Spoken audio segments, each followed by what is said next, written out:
नमस्कार दोस्तों, आज एक और पारिवारिक कहानी में मैं आपका स्वागत करती हूँ। आज की कहानी है अपनी बेटी की सुरक्षा के लिए एक माँ ने लिया ऐसा कठोर फैसला कि जज के साथ साथ सुनने वालों की आंखों से भी आंसू नहीं रुके। अगर आप इस कहानी का पहला भाग सुनना चाहते हैं तो उसका लिंक मैं आपको डिस्क्रिप्शन बॉक्स, एंड स्क्रीन और कार्ड तीनों जगह पर दे दूंगी और साथ में कमेंट बॉक्स में पिन भी कर दूंगी, तो आप वहाँ से भी जाकर सुन सकते हैं। इधर आहूजा जी का कुल दीपक कुल कलंकित साबित हो गया। रईस बाप का बिगड़ैल बेटा, जिसकी हर बुरी आदतें उसकी माँ छिपा लेती। शक्ल भी पता नहीं किसको पड़ गई, रंग सांवला और बचपन में माता रानी की कृपा से चेहरे पर दाग। पहले तो छिपा छिपा कर करता था, पर फिर घर में ही शराब की पार्टी जमने लगी। कंपनी में 50% शेयर का मालिक होने से पैसे की कमी नहीं थी। आहूजा जी की बूढ़ी रंगों में इतना बड़ा बिजनेस संभालने की शक्ति खत्म हो रही थी। वेद ने भी अपने अयाशियों के चलते घर छोड़ दिया और पॉश सोसाइटी में 8वीं मंजिल पर लग्जीरियस फ्लैट खरीद लिया। आहूजा जी को समझ आ गया कि अब उनका बिजनेस बर्बादी की तरफ है। ऐसे समय उन्हें अपने बेटी दामाद की याद आई। जानते थे किरण तो बात भी नहीं करेगी, इसलिए उन्होंने सूरज से फ़ोन पर बात की। रो रो कर उससे बिजनेस संभालने की बात कही।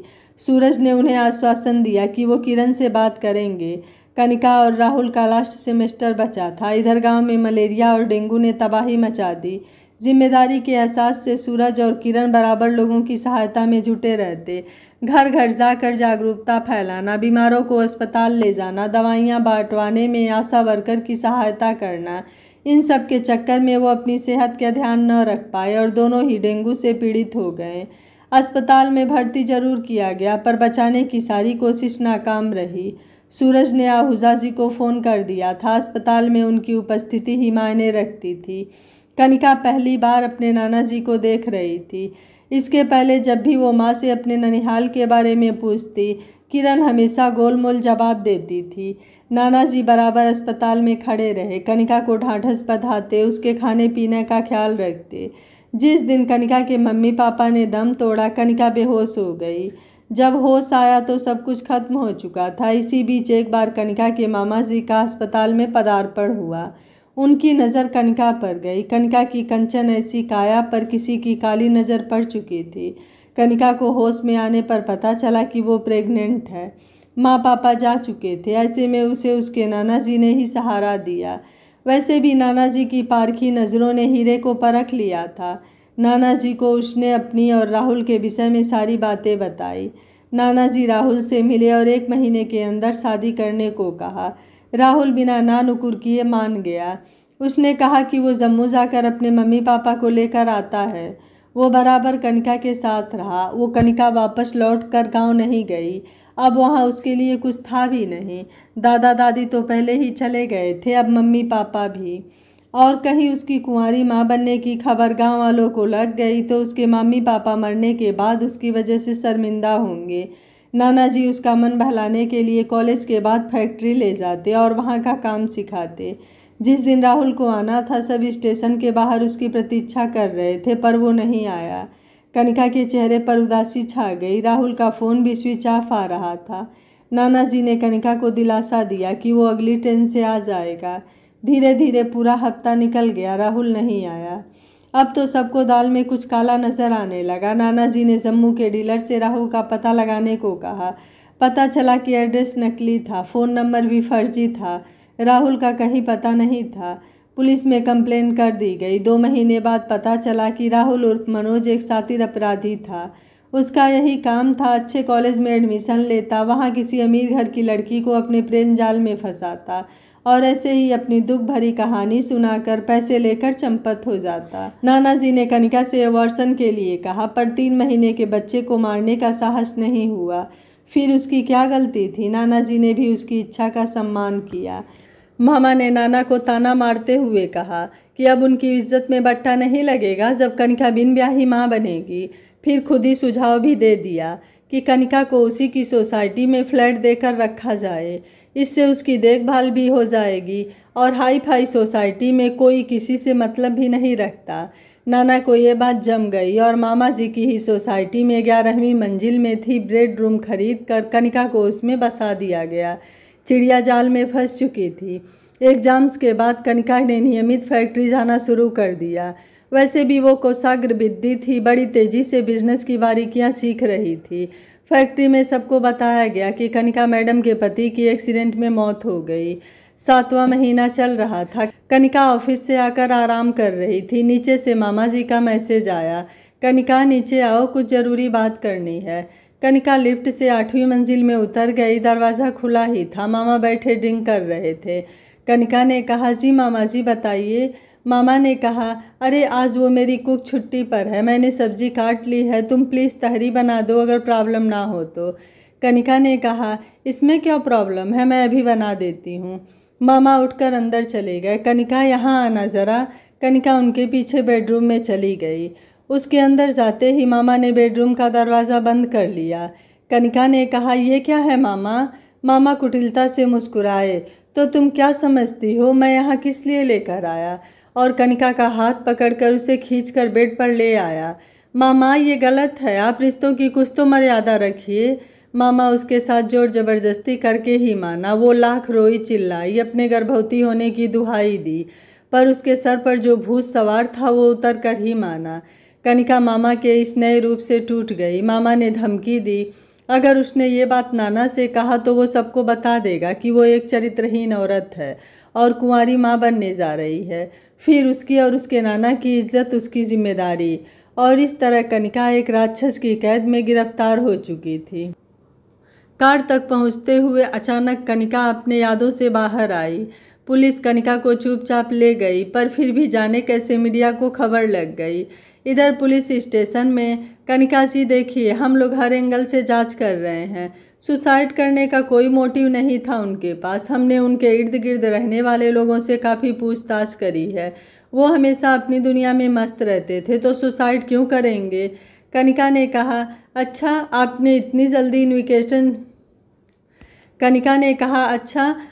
इतनी जल्दी इन्वेस्टिगेशन भी शुरू कर दी। इंस्पेक्टर ने कहा, मैडम ये मामला हाई प्रोफाइल है, कोई ऐरा गैरा नहीं मरा है। मीडिया जान खाए है, ऊपर से बहुत प्रेशर है। हमें सिर्फ 2 दिन का टाइम दिया गया है रिपोर्ट सबमिट करने का। कनिका ने कहा, आप मुझसे क्या चाहते हैं? इंस्पेक्टर ने कनिका की आंखों में आंखें डालकर, सच और सिर्फ सच, क्योंकि सुसाइड ये है नहीं और एक्सीडेंट। वो यहाँ नए रहने नहीं आए थे, ना ही उन्होंने नई नई शराब पीनी शुरू की थी। उन्हें बरसों से आदत थी। तो हमारा मुख्य पॉइंट मर्डर ही है, जिसमें प्राइम सस्पेक्ट आप हैं। आपके यहाँ हमें कुछ सबूत भी मिले हैं जिन्हें हम कोर्ट में पेश करेंगे। अभी वो फॉरेंसिक विभाग में भेजे गए हैं, शाम तक रिपोर्ट आ जाएगी। कनिका ने कहा, आप मुझ पर शक कर रहे हैं, मैं भला क्यों मारूंगी? क्योंकि सबसे ज़्यादा कारण आपके पास ही है, पैसा, पावर, घृणा, नफरत, प्यार, सब कुछ। क्योंकि सबसे ज़्यादा आप इकलौती करीबी हो। मैंने पिता किया है। आप पिछले 12 सालों में हर रोज़ ही रात गए उनके यहाँ जाती थी, क्यों? कनिका ने कहा, इससे क्या साबित होता है? मामा थे, उनका खाना पीना देखने जाते थे। इंस्पेक्टर ने व्यंग से कहा, अच्छा रात में 11 बजे, वो भी चोरों की तरह इधर उधर देखते हुए? इतनी रात में खाना कौन खाता है? मैडम मैंने उनकी कुक से भी बात करी है, वो रोज़ 8 बजे खाना बनाकर रख जाती थी। फिर आप क्या देखने जाती थी, उनका खाना या उनको? कनिका ने गुस्से में, इंस्पेक्टर आप हद में रहिए। इंस्पेक्टर ने कहा, मैंने अभी हद दिखाई कहाँ? शाम तक रिपोर्ट आने दीजिए, तब मैं अपनी हद दिखाऊंगा। और हाँ, तब तक आप यहीं रहेंगी।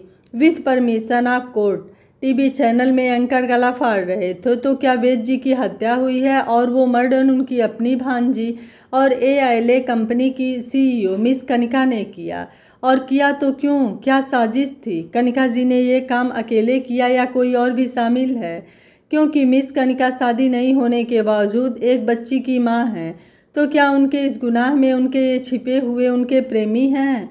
अब इन सवालों के जवाब तो फिलहाल हमारे पास नहीं है। पुलिस कब देगी, यही देखना है। रूही टीवी पर चल रही खबरों को देख रो रही थी। उसकी मम्मी ऐसा नहीं कर सकती, वो एक कॉकरोच देखकर तो डर जाती हैं। फिर छोटे नानू का मर्डर? नो, पुलिस अंकल बहुत गंदे हैं, वो मेरी मम्मी को चीट करके ले गए। बगल में कोई और भी बैठा था, रूही का हाथ पकड़े, उसकी भी आंखों से आंसू बह रहे थे। उसने रोहित का हाथ कसकर पकड़ा और कहा, चलो तुम्हारी मम्मी से मिलकर आते हैं। कनिका पुलिस लॉकअप में सिर झुकाए बैठी थी। पुलिस स्टेशन में जो टीवी लगा था उसकी आवाज़ उस तक भी पहुंच रही थी। अचानक उसने अपने अंदर उठ रहे सारे बवंडर शांत किया और एक दृढ़ निश्चय से उसका चेहरा प्रदीप्त हो उठा। मम्मा, रूही की आवाज़ सुन कनिका चौंक पड़ी।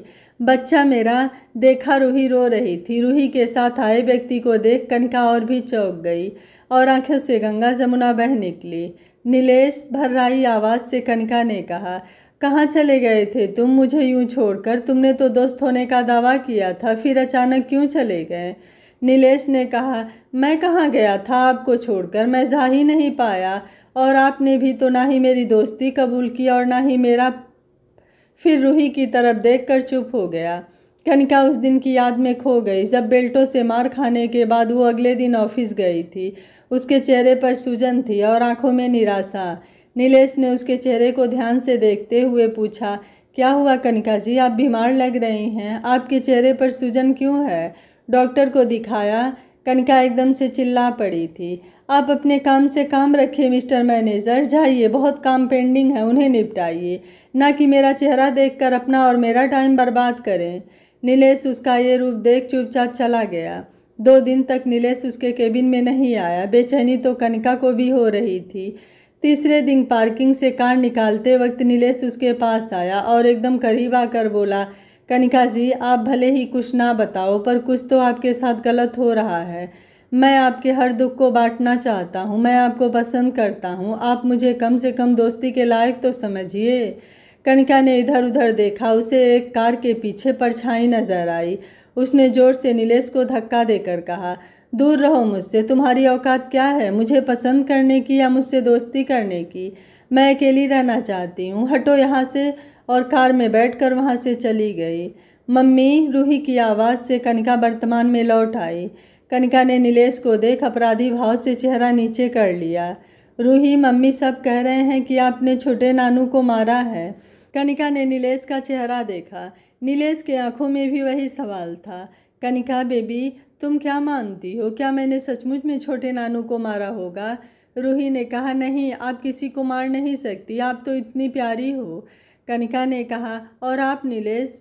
नीलेश ने कहा, मैं समझता हूँ कि अगर आपने ये किया भी है तो कोई बहुत बड़ी वाजिब वजह होगी।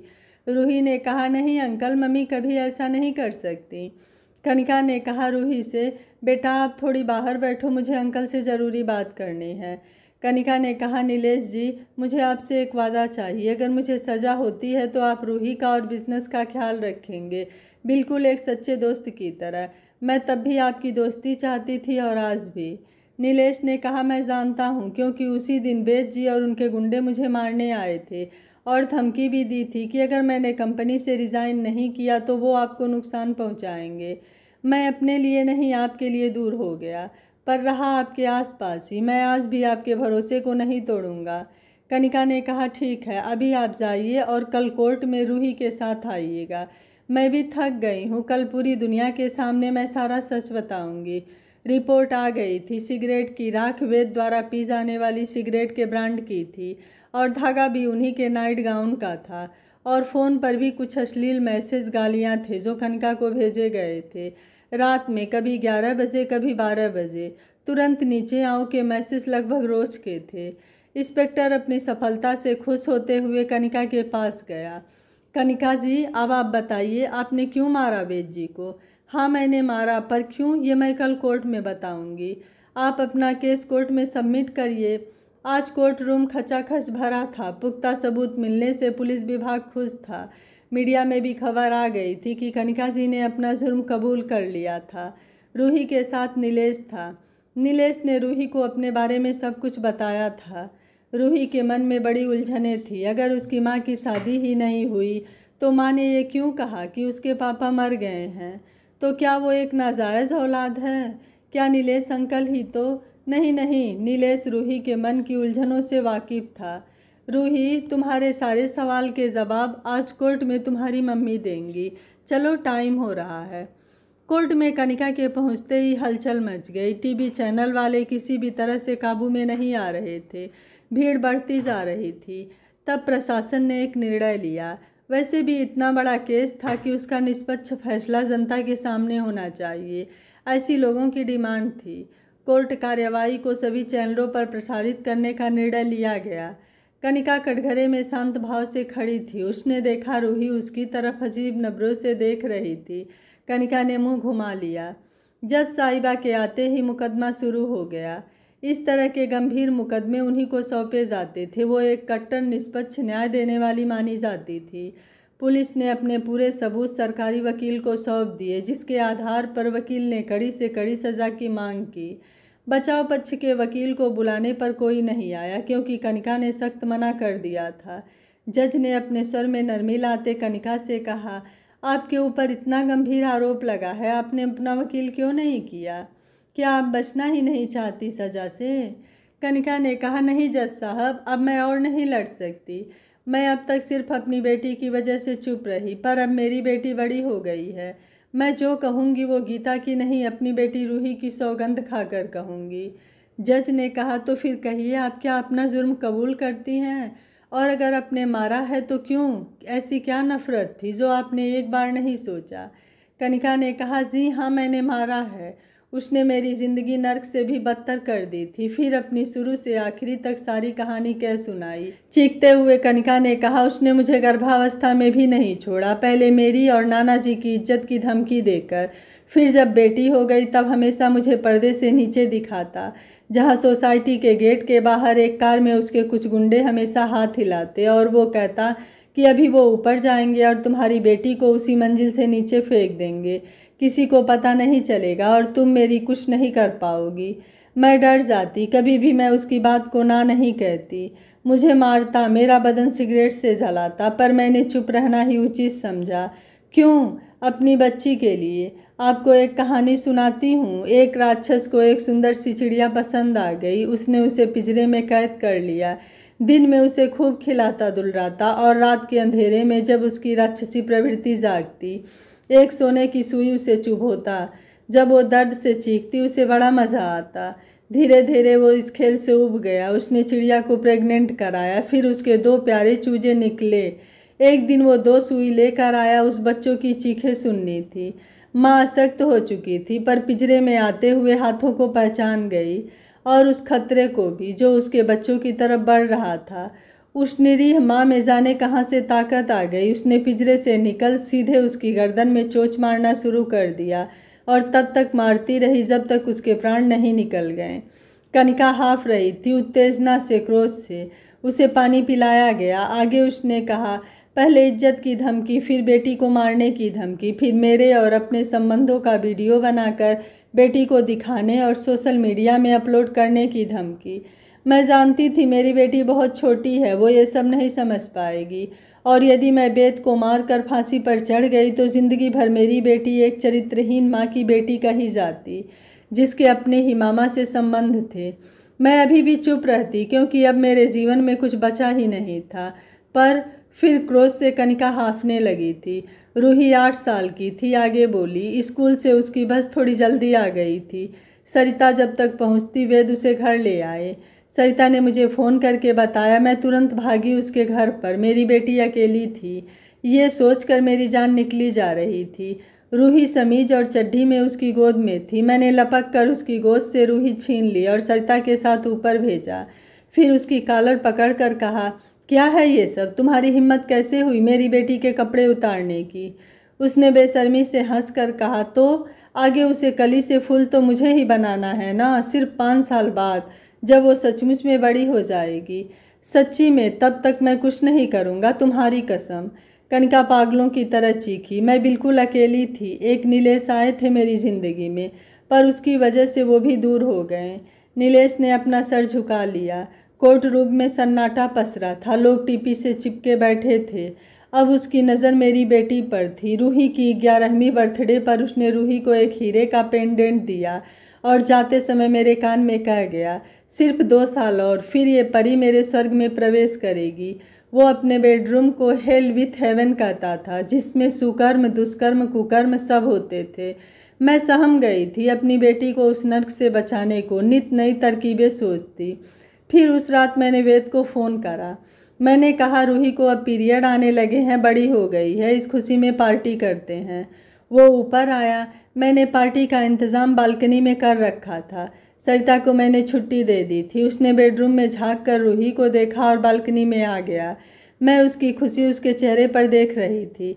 मैं पैक पर पैक बनाती रही और उसे पिलाती गई। जब एकदम निढाल हो गया, मैंने उसे रूही के पास जाने को बोला। वो किसी तरह उठकर खड़ा हुआ। मैंने उसको रेलिंग के सहारे खड़ा किया और नीचे कुछ देखने को कहा। जैसे ही वो झुका, मैंने उसे धक्का दे दिया। हाँ, मैंने उसे धक्का दे दिया। मैंने उसे मार डाला। आप उसे ये सज़ा नहीं देती। मैंने फ़ैसला किया, ये मेरा फ़ैसला था। अब मुझे फांसी भी हो जाती है तो कोई फ़र्क नहीं। मेरी बेटी बड़ी हो गई है, सब समझ सकती है। चुप हो गई कनिका। जज समेत सबकी आंखें रो रही थी। इंस्पेक्टर भी, बाहर टीवी पर बैठे लोग भी। सन्नाटे को तोड़ती जज साहिबा की आवाज़ गूंजी, मेरी पूरी सहानुभूति है आपके साथ। मैं भी एक बेटी की माँ हूँ और औरत भी। ऐसे समय शायद मैं भी यही रास्ता अपनाती, पर कानून भावनाओं से नहीं चलता। आपने खुद जुर्म कबूल किया है, इसलिए सज़ा तो आपको होगी। पर आपकी परिस्थिति को देखते हुए मैं आपको 5 साल की कैद और 10 लाख कैश जमा कराने की सज़ा देती हूँ। इंस्पेक्टर ने कनिका से कहा, सॉरी मैडम जी। कनिका चुपचाप आगे बढ़ गई। रूही आकर कनिका से लिपट गई। बेटा, आज तो तुम्हें यकीन हो गया ना कि तुम्हारी मम्मी ने तुम्हारे छोटे नानू का नहीं बल्कि एक राक्षस का वध किया था। हाँ मम्मी, मुझे आप पर पूरा भरोसा था। मुझे गर्व है कि आप मेरी मम्मी हैं। लेकिन मम्मी, मत जाओ जेल। बेटा, भले ही मैंने सही किया हो, लेकिन कानून की नज़रों में यह गलत है, क्योंकि कानून हाथ में लेने की इजाज़त किसी को नहीं देता है। इसलिए मुझे सज़ा तो काटनी ही होगी। बेटी, मैं जल्दी आऊँगी वापस। तब तक तुम नीलेश अंकल पर भरोसा करना और किसी पर नहीं। नीलेश, क्या तुम मेरी बेटी के साथ रहोगे? नीलेश ने कनिका की हथेली दबाते हुए कहा, मुझ पर भरोसा रखो, मैं अब कभी नहीं जाऊंगा। बिजनेस की पावर ऑफ अटर्नी नीलेश को सौंप कनिका जेल चली गई। वहाँ भी वो 2 महिला कैदियों को शिक्षा देने लगी। रूही अपना हर बर्थडे नीलेश और कनिका के साथ जेल में मनाती। नीलेश ने सब कुछ अच्छे से संभाल लिया था। आज रूही की 17वीं बर्थडे थी और कनिका भी जेल से रिहा हो रही थी। आज शाम को एक बहुत बड़ी पार्टी का आयोजन किया था नीलेश और रूही ने मिलकर। नीलेश और रूही के साथ फैक्ट्री के कर्मचारी भी आए थे। सब उसे देख चिल्लाने लगे, आ गई हमारी कनिका मैडम जी। शाम को केक काट कर कनिका को केक खिलाते हुए रूही ने कहा, मम्मी, मैं आपसे गिफ्ट मांगूं? हाँ मेरे बच्चे, कुछ भी मांगो। रूही ने नीलेश को कनिका के करीब लाते हुए कहा, अब आप इनका इंतज़ार खत्म करिए। मैं भी इन्हें अंकल कहते कहते थक गई हूँ, अब पापा कहना चाहती हूँ। कनिका ने नीलेश की ओर देखा। वहाँ उसे अपने लिए बेइंतहा प्यार नजर आया। उसने सर झुका दिया। रूही ने झट से नीलेश को इशारा किया और नीलेश ने अंगूठी निकाल कनिका की ओर हाथ बढ़ाया।